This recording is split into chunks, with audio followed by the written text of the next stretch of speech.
এতিয়া NPSৰ অন্তৰ্ভুক্ত সকলো কৰ্মচাৰীৰ মাজতে আমি বুজা মতে বা আমি দেখা মতে ৰিচেণ্টমেণ্টটো আছে আৰু এটা জেনেৰেল ডিমাণ্ড উঠি আছে যে NPSৰ পৰা OPSলৈকে যাব লাগে এই সংক্ৰান্তত তেওঁলোকে আপুনি কুৱেশ্যনটো কৰক আচ্ছা চৰকাৰে কৈছে এছিউৰ্ড পেঞ্চনৰ কথা কৈছে কিন্তু কি অসুবিধা আছে OPSলৈকে যোৱাৰ কাৰণে যদি এই কথাটো মুখ্যমন্ত্ৰীয়ে বিতংভাৱে বুজায় আমি বুজিলে ভাল পাম মাননীয় অধ্যক্ষ মহোদয় আজিৰ দিনটোত মোৰ পেঞ্চনৰ বিল 1700 কোটি টকা মাহত আৰু আমি যদি OPS ব্যৱস্থাত থাকিব লাগে তেলে উইদিন 5 ইয়াৰ্স ৰাজ্য চৰকাৰ ভাঙি যাব কোনো চলোৱা ৰাস্তাই নাথাকিব 17 তাৰমানে চৰকাৰ অৰ্থনৈতিক অৱস্থা বেয়া বেয়া আৰু ভালৰ কথা নহয় আপোনালোকে ভাল বুলি কৈ থাকে নন আৰ্গুমেণ্ট অৰ্থনৈতিক অৱস্থা বেয়া মানে আপুনি কওক মাননীয় অধ্যক্ষ উত্তৰ মহোদয় কি আছে অখিল গগৈ ডাঙৰীয়াৰ জবাব সেই ধৰণে মই দিব নোৱাৰো যদি পেনশন দি থাকিব লাগে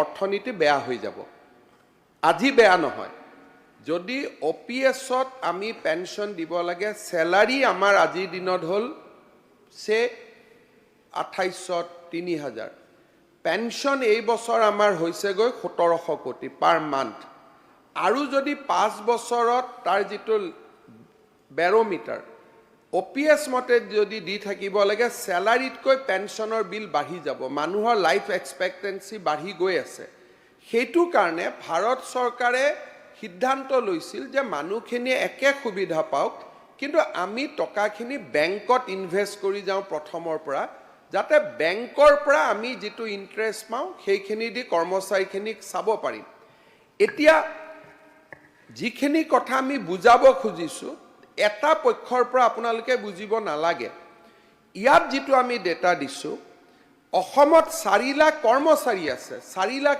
NPSৰ মানুহ নাই ডাটাটো 4 লাখ কৰ্মচাৰীৰ 1,75,000 জন OPSতে আছে তাৰমানে 2 লাখ ৰাফলি 2 লাখ কৰ্মচাৰীৰ কোনো ইয়াত সমস্যা নাই 2,52,000 জন কৰ্মচাৰী আছে যোন NPSত আছে তাৰো 95,000 আৰু 32,000 জুৱা ডেকা বয়সতে মানে একেবাৰে 20-21 বছৰত আমাৰ চৰকাৰ দিনৰ নিযুক্তি হৈছে তেওঁলোকে 35 ইয়াৰ চাকৰি কৰাৰ পিছত OPSতকৈ তেওঁলোকে বেছি পইচা পাব সমস্যাটো হৈ আছে মাজত 50,000 যিখিনি কৰ্মচাৰী আছে আৰু এই কৰ্মচাৰীখিনি কেতিয়াও ফ্ৰেছ এপইন্টমেন্ট হোৱা নাছিল এই কৰ্মচাৰীবিলাক ৰেগুলাৰাইজ হৈছিল গতিকে অকনমান এক পক্ষৰ পৰা কথাখিনি শুনি থাকিব নালাগে যদি আপোনালোকে কেতিয়াবা কথাখিনি বুজিব খোজে ফাইনেন্স ডিপাৰ্টমেন্টৰ পৰা আমি প্ৰেজেন্টেশন দিম ষ্টেটখনটো সবৰে ইয়াতে সকলে বহি বুজি পাব আকৌ এবাৰ মই কৈছো যে 4,04,000 জন আমাৰ কৰ্মচাৰী আছে ইয়াৰে 1,75,998 অলৰেডি কাভাৰ্ড আন্ডাৰ OPS আপোনালোকে ভাষণত 4 লাখ বুলি কৈ দিয়ে এই মাত্ৰ প্লিজ এই মাত্ৰ আপুনি কাক প্ৰতিনিধিত্ব কৰে মই নাজানো খিদনাখনটো আপোনাৰ নেতৃত্বত সব ওলাই গল গতিকে আপুনিয়ে বিৰোধী দলপতিনে কোনটো মই নাজানো আমি বুলি কলে আপোনাৰ লগত কষ্ট হৈ যায় আপোনাৰ ইমান পাৱাৰ আছে কংগ্ৰেছ UDFকো একেদিনাই মিলাই দিলে গতিকে আপোনাৰ অদ্ভুত পাৱাৰ আছে না তেখেতক উত্তৰ দিছো তেওঁ আমি বুলি কৈছে নিৰ্দলীয়ৰ আমি কি থাকে মই হ'ব লাগিব তাৰমানে আপোনালোকে অথৰিটি দিছে আমি বুলি কোৱাৰ কাৰণে নহলে এজনে মই জাগাত আমি কিয় কয় মাননীয় অধ্যক্ষ আপুনি পুৰণি পেনশন ব্যৱস্থা কৰিব নে নকৰিব হেতু উত্তৰ দিয়ক এখন পলিটিক্যাল উত্তৰবিলাক নালাগে আমাক অধ্যক্ষ মহোদয় এখন কোনো আমাক পুৰণি পেনশন লাগে অধ্যক্ষ মহোদয় এটো কোনো গোটেই অসমৰ মানুহে গোটেই ভাৰতৰ মানুহে পুৰণি পেনশনৰ কথা কৈছে বেলেগ বেলেগ ৰাজ্যত পুৰণি পেনশন আছে অধ্যক্ষ মহোদয় কেৱল বিজেপি চৰকাৰখনে পুৰণি পেনশন নিদিয়ে যতে বিজেপি আহিছে তাত পুৰণি পেনশন মাননীয় অধ্যক্ষ মহোদয় পুৰণি পেনশন দি আছে কিয় পুৰণি পেনশন নিদিব মাননীয় অধ্যক্ষ মহোদয় এই এনেকে বেনেটটো লগাই দি কবনে নাই কক এটো নক্সালৰ কেম্পত হয় বিধানসভাত নহয় গতিকে এটো মই উত্তৰ নিদিৱে মৰি যাম কিন্তু এটো উত্তৰ নিদিও আপুনি কক এনেকে বেনত নক্সালৰ কেম্পত হয় হেতু কাৰণে আমাৰ সানমাৰী PSত কোৰ্টত কেছু চলি আছে নক্সাল কেম্পৰ ওপৰত গতিকে এতিয়া অধ্যক্ষ মহোদয় আমি কোনেও 4 লাখ কোৱা বুলি কোৱাটো মই কোৱা নাই প্ৰশ্নকৰ্তাই কমপ্লিটলি কৈছে 4 লাখ কৰ্মচাৰী বুলি গতিকে প্ৰথম মই হাউসত ভুলটো ভাঙি দিব কৈছো যে এটো 4 লাখ নহয় কিমান হয় 2,58,000 জন এইটো ছাবষ্টেঞ্চিয়েল নাম্বাৰ, মই নহয় বুলি কোৱা নাই। 2,58,000 অলমষ্ট 1.5 লাখ কৰ্মচাৰী আমাৰ চৰকাৰৰ দিনত নিযুক্তি পাইছে আৰু একেবাৰে সৰু বয়সত নিযুক্তি পাইছে। তেওঁলোক OPS-ত যাবও নোখোজিব। এতিয়া সমস্যাটো কিমানজন মানুহৰ হ'ল? 70, 80, 90,000 মানুহৰ সমস্যা। আৰু এই মানুহখিনি কোন? যাক মই শিক্ষামন্ত্ৰী থাকোঁতে বিভিন্ন পৰ্যায়ত চাকৰি প্ৰাদেশিকৰণ কৰিছিলোঁ 2012 চনৰ পিছত। সেইকাৰণে 10 বছৰৰ কথা কৈছে। 2012ৰ পিছতে এওঁলোকৰ চৰকাৰত ৰেগুলাৰাইজ হৈছে। ৰেগুলাৰাইজ কৰ্মচাৰী আৰু নিযুক্তিপ্ৰাপ্ত কৰ্মচাৰীৰ মাজত এটা ডিফাৰেঞ্চ আছে। আৰু ভাৰত চৰকাৰৰ কমিটিখন কাম কৰি আছে। ৰিপৰ্ট আহক, ৰিপৰ্ট সদনত সকলোৱে জানিব। আৰু আজিতো প্ৰশ্নকৰ্তা নিজে ট্ৰেড ইউনিয়ন মুভমেণ্টৰ লগত জড়িত। আটাইতকৈ কৰ্মচাৰী কোন আছে? চেণ্ট্ৰেল গভৰ্ণমেণ্টত আছে। চেণ্ট্ৰেল গভৰ্ণমেণ্টৰ মানুহখিনিয়েতো এতিয়ালৈকে ৰাস্তাত নামা নাই। তাৰমানে they are in deliberation with the central government.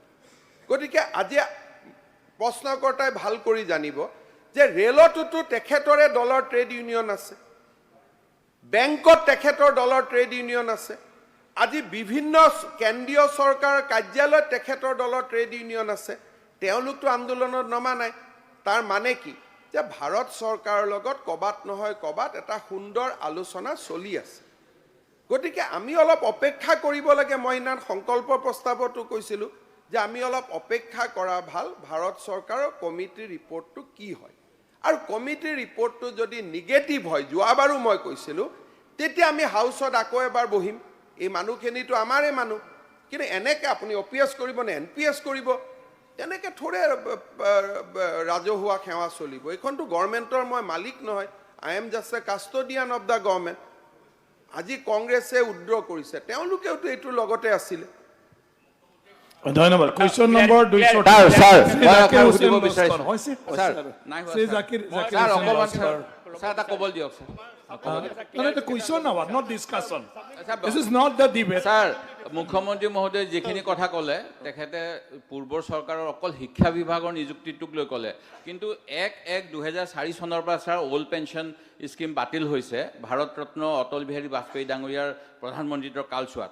তেতিয়া sir education, health, veterinary, SES, গৃহ, পঞ্চায়ত এইবিলাক বিভাগত হৈছিল। তেখেতে কৈছে অলৰেডি নিযুক্ত হৈ থকা।